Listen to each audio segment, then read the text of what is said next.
মানুষের মস্তিষ্ক কিভাবে নতুন কিছু শেখে ও দীর্ঘ সময় ধরে মনে রাখতে পারে তার মনস্তাত্ত্বিক পদ্ধতি সম্পর্কে জানব। নমস্কার, আমার 9 বছরের পড়ানোর অভিজ্ঞতা ও এলিমেন্টারি এডুকেশনের পড়াশোনার ভিত্তিতে আমি বৈজ্ঞানিক ও মনস্তাত্ত্বিক তথ্য দেব, যা বাচ্চার উন্নতিতে খুব সাহায্য করবে।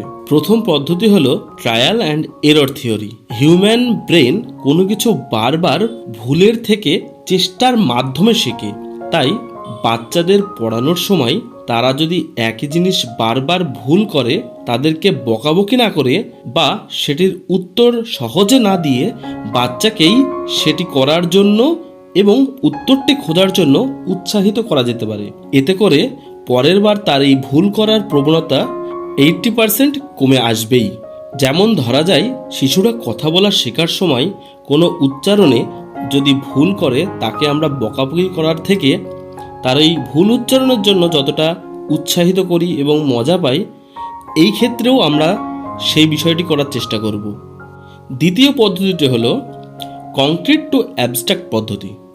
একটি কালো আপেল কথাটি বলার সাথে সাথেই আপনি যেমন একটা আপেলকে কালো মনে করলেন, বাচ্চারা কিন্তু এটা ভাবতে পারবে না।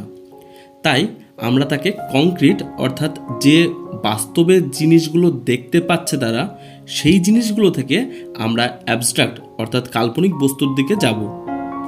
যেমন ইংরেজি পড়ানোর সময় বলা যেতে পারে, হাতের পেনটি দেখিয়ে দিস ইজ পেন। বইটি তুলে দেখিয়ে বলা যেতে পারে দিস ইজ বুক।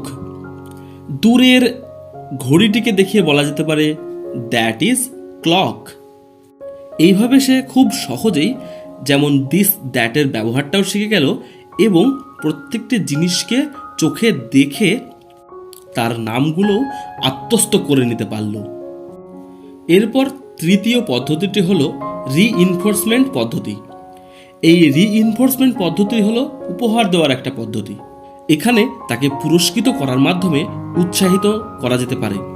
যেমন পুরস্কারটি হতে পারে তাকে বাহবা দেওয়া। যদি সে তার পড়াটা একটুও ভালো করে, সামান্য কারণেই তাকে ভালো বলতে হবে, তাকে অ্যাপ্রিসিয়েট করতে হবে। বাহ, খুব ভালো করেছে তো, তুমি তো বেশ পারো। এতে করে সে আরও ভালো করার উৎসাহ পাবে। এছাড়াও খাতায় কোনো ভালো কাজ করতে পারলে আমরা গুড, ভেরি গুড এগুলো লিখব। এই জিনিসগুলো ছোট হলেও খুব গুরুত্বপূর্ণ।